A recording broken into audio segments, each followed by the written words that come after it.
ዳዊትን እንዲህ አለው፣ አንድ ሀብታም ሰውና አንድ ድሃ ሰው በግዛትህ አሉ። ሀብታሙ ሰው ብዙ በጎች ነበሩት፣ ድሃው ግን የነበረችው አንዲት ትንሽ የበግ ጠቦት ነበረች። እርሷንም በጣም ይወዳታል። አንድ ቀን ወደ ሀብታሙ ሰው ቤት እንግዳ መጣ።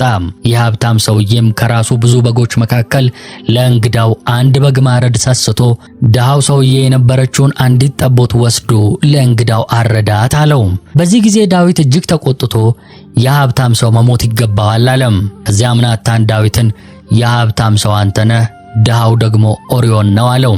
ዳዊት በጣም አዘነም። ከዚያም ጥፋቱን በማመን በእግዚአብሔር ላይ ኃጢአት ሰርቻለሁ አለ። የኃጢአት በዳዊትና በቤተሰቡ ላይ ብዙ ችግር አምጥቷል። እግዚአብሔር ዳዊትን የቀጣው ቢሆንም ዳዊት ሐቀኛና ትሁት በመሆኑ በሕይወት እንዲኖር ፈቅዶለታል።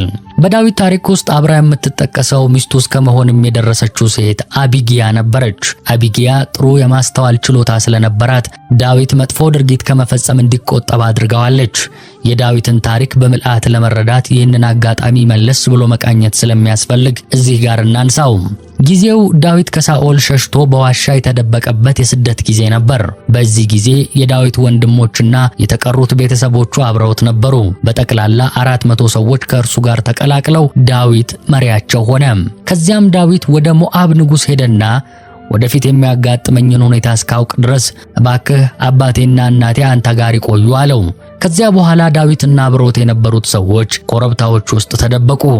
ዳዊት አቢጊያን ያገኛት ከዚህ በኋላ ነበር። ባሏ ናባል ሀብታምና ትልቅ መሬት ያለው ሰው ነው። 3000 በጎችና 1000 ፍየሎች ነበሩት። ናባል ክፉ ሰው ነበር። ሚስቱ አቢጊያ በጣም ቆንጆ ናት። በተጨማሪም ትክክል የሆነውን ነገር ማድረግ የሚቻልበትን መንገድ ታውቅ ነበር። እንዲያውም አንድ ቀን ቤተሰቧን ከጥፋት አድናለች። ዳዊትና ከእርሱ ጋር የነበሩት ሰዎች ለናባል ውለታ ውለውለታል። በጎቹን ከአደጋ በመጠበቅ ረድተውታል። ስለዚህ ከዕለታት አንድ ቀን ዳዊት ናባል አንድ ውለታ እንዲውልለት ለመጠየቅ አብረውት ከነበሩት ሰዎች መካከል ጥቂቶቹን ላካቸው። ዳዊት የላካቸው ሰዎች ወደ ናባል ሲደርሱ ናባልና ረዳቶቹ በጎችን እየሸለቱ ነበር። በዚህ ቀን ድግስ ስለነበረ ናባል ብዙ ጥሩ ምግቦችን አዘጋጅቷል። በዚህም ምክንያት ዳዊት የላካቸው ሰዎች እኛ ውለታ ውለንልሃል፣ አንድም በግ አልሰረቅንህም፣ ከዚህ ይልቅ በጎችህን እንጠብቅልህ ነበር፣ እባክህ አሁን ጥቂት ምግብ ስጠን አሉት። ናባል እንደናንተ ላሉ ሰዎች ምግቤን አልሰጥም አላቸው። ክፉ ቃልም ተናገራቸው። ስለ ዳዊትም ብዙ መጥፎ ነገር ተናገረ። ሰዎቹ ተመልሰው ይህንን ሲነግሩት ዳዊት በጣም ተቆጣም። አብረውት የነበሩትን ሰዎች ሰይፋችሁን ታጠቁ አላቸው። ከዚያም ናባልንና ከእርሱ ጋር ያሉትን ሰዎች ለመግደል ጉዞ ጀመሩ።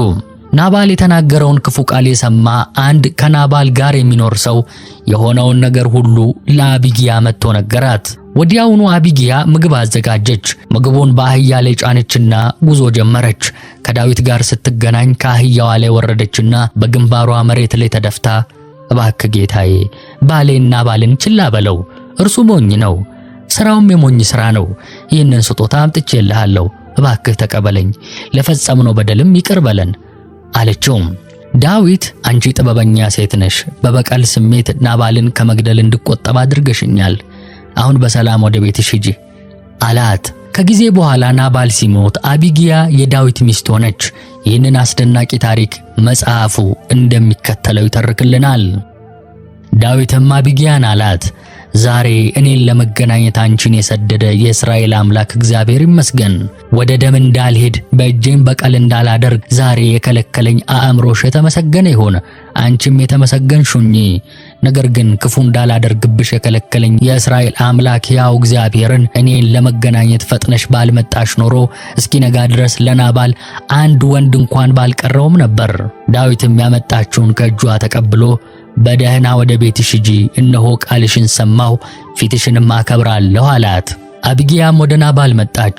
እነሆም በቤቱ እንደ ንጉሥ ግብዣ ያለ ግብዣ ያደርግ ነበር። ናባልም እጅግ ሰክሮ ነበርና ልቡ ደስ ብሎት ነበር። ስለዚህም እስኪነጋ ድረስ ታናሽ ነገር ወይም ታላቅ ነገር አልነገረችውም ነበር። በነጋም ጊዜ የጠጁ ስካር ከናባል ባለፈለት ጊዜ ሚስቱ ይህንን ነገር ነገረችው። ልቡም በውስጡ ሞተ፣ እንደ ድንጋይም ሆነ። 10 ቀንም በኋላ እግዚአብሔር ናባልን ቀሰፈው፣ እርሱም ሞተ። ዳዊትም ናባል እንደሞተ በሰማ ጊዜ ከናባል እጅ የስድቤን ፍርድ የፈረደልኝ ባሪያውንም ከክፋት የጠበቀ እግዚአብሔር ይመስገን። እግዚአብሔርም የናባልን ክፋት በራሱ ላይ መለሰ አለም። ዳዊትም ልኮ ያገባት ዘንድ አቢግያን ተነጋገራት። የዳዊትም ባሪያዎች ወደ ቀርሜሎስ ወደ አቢግያ በመጡ ጊዜ ዳዊት ያገባሽ ዘንድ ወደ አንቺ ልኮናል ብለው ነገሯት። ተነስታም በግንባሯ ወድቃ እጅ ነሳችና እነሆ እኔ ገረድህ የጌታዬን ሎሌዎች እግር አጥብ ዘንድ አገልጋይ ነኝ አለች። አቢግያም ፈጥና ተነሳች፣ በአህያም ላይ ተቀመጠች። 5ቱም ገረዶቿ ተከተሏት። የዳዊትንም መልእክተኞች ተከትላ ሄደች፣ ሚስትም ሆነችው ይለናል መጽሐፍ ቅዱስ። ከዚህ ሁሉ በኋላ በዳዊት ቤት አንድ አስደንጋጭ ክስተት ተፈጠረ። ነገሩ እንዲህ ነው። የዳዊት ልጆች አቤሴሎም፣ ትዕማርና አምኖን ይባላሉ። ሴቷ ትዕማር ቆንጆ ነበረች። በዚህም ምክንያት የራሷ ወንድም የሆነው አምኖን ለራሱ ይመኛት ጀመር። አምኖን ትዕማርን የሚመለከትበት መንገድ ወደ ሌላ አቅጣጫ እንዲያመራ አደረገው። አምኖን በእህቱ በትዕማር ምክንያት በጣም ከመጨነቁ የተነሳ ታመመ። ምክንያቱም ድንግል ስለነበረች በእሷ ላይ ምንም ነገር ማድረግ እንደማይችል ሆኖ ተሰምቶት ነበር። አምኖን ኢዮናዳብ የተባለ ጓደኛ አለው። እርሱም የዳዊት ወንድም የሆነው የሺምሃ ልጅ ነው። ኢዮናዳብም ብልህ ሰው ነበር። እርሱም አምኖንን አንተ የንጉሥ ልጅ በየቀኑ እንዲህ የምትጨነቀው ለምንድን ነው? ለምን አትነግረኝም? በማለት ይጠይቀዋል። አምኖንም የወንድሜን የአቤሴሎምን እህት ትዕማርን አፍቅሬ ነው አለው። በዚህ ጊዜ ኢዮናዳብ እንዲህ አለ፣ የታመምክ መስላ አልጋህ ላይ ተኛ። አባትህም ሊጠይቅህ ሲመጣ እባክህ እህቴ ትዕማር መጣ ምግብ ትስጠኝ፣ ለታመመ ሰው የሚሆነውን ምግብ እዚሁ እያየኋት ታዘጋጅልኝና በእጇ ታጉርሰኝ በለው በማለት ይመክረዋል። በዚህ ምክር ተስማምቶ አምኖን የታመመ መስሎተኛ። አባቱ ንጉሥ ዳዊትም ሊጠይቀው መጣ። ከዚያም አምኖን ንጉሡን እባክህ እህቴ ትዕማር ትምጣና እዚሁ እያየኋት 2 ቂጣ ጋግራ በእጇ ታጉርሰኝ አለው። ዳዊትም እባክሽ ወደ ወንድምሽ ወደ አምኖን ቤት ሄደሽ ምግብ አዘጋጅለት ብሎ ለትዕማር እንዲነግሯት ወደ ቤት መልእክተኞችን ላከ። በመሆኑም ትዕማር ወደ ወንድሟ ወደ አምኖን ቤት ሄደች። እርሱም አልጋ ላይ ተኝቶ ነበር። እርሷም ሊጥ ካቦካች በኋላ እዚያው እያየ ጠፍጥፋ ቂጣ ጋገረችለት። ከዚያም ቂጣውን አቀረበችለት። አምኖን ግን ለመብላት ፈቃደኛ አልሆነም። እርሱም ሁሉንም ሰው ከዚያ አስወጡልኝ አለ። በቤት የነበረው ሁሉም ሰው ትቶት ወጣ። በዚህ ጊዜ አምኖን ትዕማርን በእጅሽ እንድታጎርሽኝ ምግቡን ወደ መኝታ ክፍል አምጪልኝ አላት። ትዕማርም የጋገረችውን ቂጣ ይዛ ወንድሟ አምኖን ወደተኛበት መኝታ ክፍል ገባች። እርሷም ምግቡን እንዲበላ ስታቀርብለት እጇን ጎተት አድርጎ ያዛትና እህቴ ሆይ ነይ አብረሽኝ ተኛ አላት። እርሷ ግን እንዲህ አለችው፣ ወንድሜ ሆይ ይሄማ ፈጽሞ አይሆንም፣ እባክህ አታዋርደኝ። በእስራኤል ውስጥ እንዲህ ያለ ነገር ተደርጎ አያውቅም። ይህንን አሳፋሪ ድርጊት አትፈጽም። እኔስ ብሆን ይህንን ነውሬን ተሸክሜ እንዴት እኖራለሁ?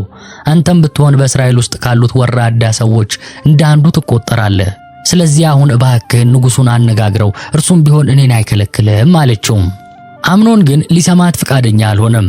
ከዚህ ይልቅ ኃይል ተጠቅሞ ትዕማርን ደፈራት፣ አስነወራት።